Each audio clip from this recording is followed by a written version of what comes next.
தோசைக்கு, ஆப்பத்துக்கு, இடியாப்பத்துக்கு, புரோட்டாவுக்கு எல்லாமே ரொம்பவே ஒரு அருமையான ஒரு ரெசிபிங்க. இந்த ரெசிபி ரொம்பவே டேஸ்ட்டாக இருக்கும், ரொம்பவே நல்லாயிருக்கும். இதுவும் நீங்கள் உங்கள் வீட்டில் நீங்கள் ஒரு முறை செஞ்சிட்டிங்க அப்படின்னா திரும்ப திரும்ப நம்ம பசங்க செஞ்சு கேட்பாங்க. ரொம்பவே நல்லாயிருக்கும். ஹலோ ஃப்ரெண்ட்ஸ், அனைவருக்கும் வணக்கம். Welcome to MMSK Vlogs. இன்றைக்கி நம்ம ரெசிபியில் என்ன பார்க்க போகிறோம் அப்படின்னா, டெய்லி ஒரே ஸ்டைலில் நம்ம மட்டன் குழம்பு வைக்கும்போது பசங்களுக்கும் சரி பெரியவங்களுக்கும் சரி போர் அடிச்சிடும். அதை கொஞ்சம் நம்ம வித்தியாசமாக செஞ்சு கொடுத்தோம் அப்படின்னா ரொம்பவே அவங்க லைக் பண்ணி சாப்பிடுவாங்க. இந்த ரெசிபியை நம்ம புரோட்டாவுக்கு எடுத்துக்கலாம், சப்பாத்திக்கு எடுத்துக்கலாம். ரொம்பவே பக்காவான சைடிஷ். இதை நம்ம புரோட்டாவுக்கு கொத்து பரோட்டா பண்ணி சாப்பிட்டோம் அப்படின்னா ரொம்பவே டேஸ்ட்டாக இருக்கும், அருமையாக இருக்கும். இதை எப்படி செய்யலாங்கிறத நம்ம பார்க்கலாம். வாங்க வீடியோக்குள்ளாடி. உங்கள் வீட்டில் நீங்கள் மட்டன் எடுத்திருந்தீங்க அப்படின்னா இந்த மாதிரி மட்டன் ஒரு முறை செஞ்சு பாருங்கள், எப்படி இருக்கும். நம்ம எப்படி செய்யலான்னு பார்க்கலாமா? நம்ம இன்றைக்கி குக்கரில் தான் செய்ய போகிறோம். இப்போ இதுக்கு தேவையான வெங்காயம், தக்காளி வேகிறதுக்கு நம்ம ஆயில் சேர்த்துக்கலாம். எப்போவுமே நான்வெஜ்ஜு செய்யும்போது கொஞ்சம் நல்லெண்ணெயில் செஞ்சோம் அப்படின்னா டேஸ்ட் நல்லாயிருக்கும். ஆயில் சூடாயிடுச்சு. ஆயில் சூடானதுமே ஒரு 5 கிராம்பு சேர்த்துக்கலாம்.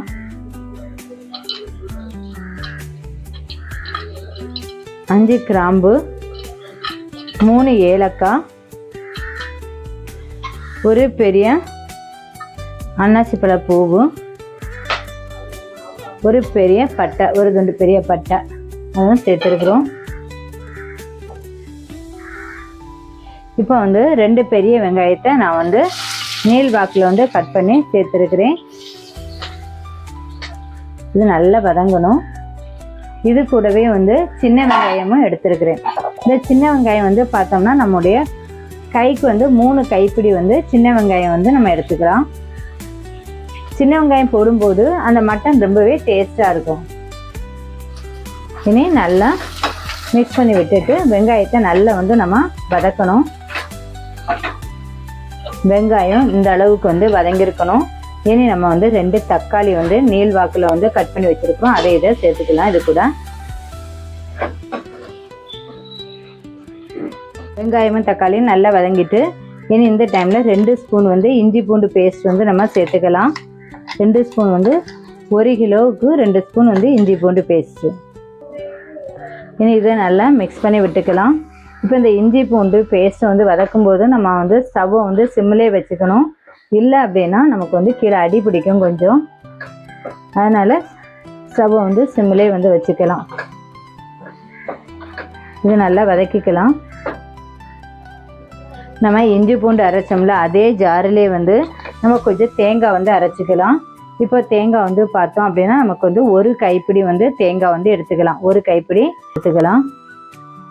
தேங்காய் ஒரு கைப்பிடி தேங்காய் எடுத்துருக்கிறேன். அது கூடவே 1 ஸ்பூன் கசகசா எடுத்துக்கலாம்.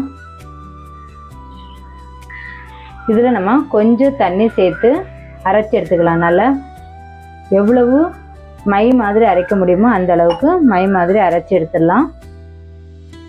தேங்காவையும் கசகசாவும் நல்லா ஃபைன் பேஸ்ட்டாக நம்ம அரைச்சி எடுத்துக்கணும். நான் இப்போ 1 ஸ்பூன் மஞ்சள் தூள், நமக்கு இஞ்சி பூண்டு நல்லா வதங்கியாச்சு. 1 ஸ்பூன் மஞ்சள் தூள் சேர்த்துக்கலாம். அது கூடவே 2 ஸ்பூன் காரத்துக்கு மிளகாய் தூள் சேர்த்துக்கலாம்.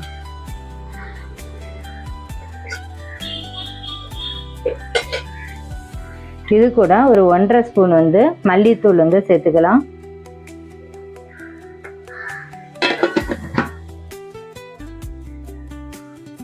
அரை ஸ்பூன் மிளகுத்தூள் சேர்த்துக்கலாம். அது கூடவே அரை ஸ்பூன் ஜீரகத்தூள் சேர்த்துக்கலாம். இப்போ 1 ஸ்பூன் கரம் மசாலா சேர்த்துக்கலாம். மட்டன் வெந்ததுக்கப்புறம் 1 ஸ்பூன் கரம் மசாலா சேர்த்துக்கலாம். இப்போ இந்த மசாலா எல்லாமே மிக்ஸ் ஆகிறதுக்கு கொஞ்சம் தண்ணி சேர்த்துக்கலாம். தண்ணி ஒரு அரை கிளாஸ் சேர்த்துக்கலாம். மட்டன் வேகிறதுக்கு ஒரு அரை கிளாஸ் சேர்க்கணும்.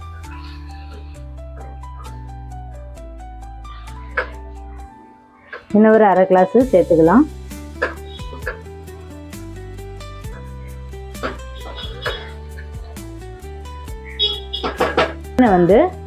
சேர்த்துக்கலாம். இது கூட நான் இன்றைக்கி வந்து 1 கிலோ மட்டன் இது கூட சேர்த்துருக்கேன். வந்து மூடக்கூடாது. கொஞ்சம் வந்து மட்டன் வந்து இதில் வந்து கொதிச்சதுக்கு அப்புறம் தான் நம்ம வந்து குக்கரை வந்து மூடணும். இனி நம்ம வந்து டேஸ்ட்டுக்கு தேவையான உப்பும் வந்து சேர்த்துக்கலாம். உப்பு சேர்த்ததுக்கு அப்புறம் வந்து நம்ம கொஞ்சம் மிக்ஸ் பண்ணி விடணும்.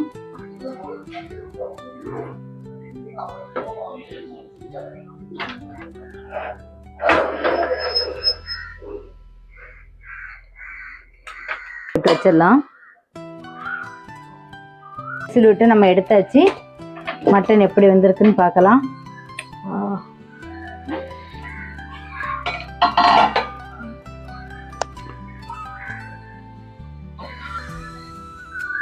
மட்டன் வந்து எந்த அளவு வெந்து வந்திருக்குன்னு பார்த்துடலாம்.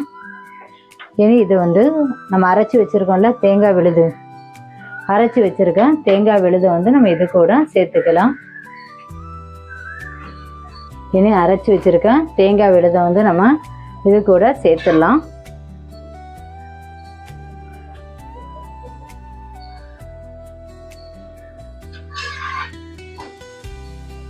எனக்கு தேவையான தண்ணி கொஞ்சம் உங்களுக்கு வந்து செமி சாலிடாக வேணும் அப்படின்னா தண்ணி போதும் அப்படின்னா இவ்வளோ விட்டுருங்க.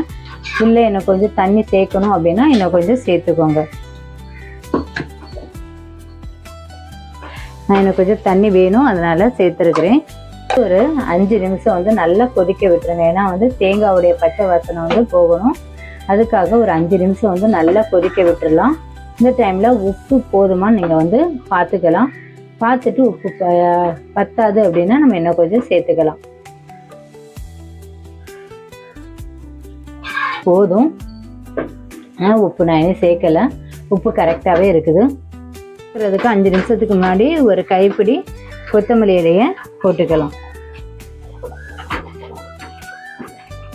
மட்டன் குழம்பு டேஸ்டான மட்டன் குழம்பு ரெடி ஆகிடுச்சு. இது சப்பாத்திக்கு, இட்லிக்கு, தோசைக்கு, நானுக்கு எல்லாத்துக்குமே ரொம்பவே நல்லாயிருக்கும். ரொம்பவும் டேஸ்டான அருமையான மட்டன் குழம்பு ரெடி ஆகியாச்சு. இந்த மட்டன் குழம்பை நீங்கள் உங்கள் வீட்டில் ஒரு முறை நீங்கள் செஞ்சீங்க அப்படின்னா திரும்ப திரும்ப இதே ஸ்டைலில் தான் நீங்கள் பண்ணுவீங்க. அந்த அளவு டேஸ்டான மட்டன் குழம்புங்க. நான் இன்னைக்கு வந்து இந்த மட்டன் குழம்பு வந்து சப்பாத்திக்கு சைடிஷாக தான் நான் எடுத்துருக்கிறேன். இந்த வீடியோ உங்களுக்கு பிடிச்சிருக்குன்னு நினைக்கிறேன். பிடிச்சிருந்தா லைக் பண்ணுங்கள். நம்ம இன்னொரு நல்ல ரெசிபியோடு நம்ம மீட் பண்ணலாம். தேங்க்யூ ஃபார் வாட்சிங். பாய்.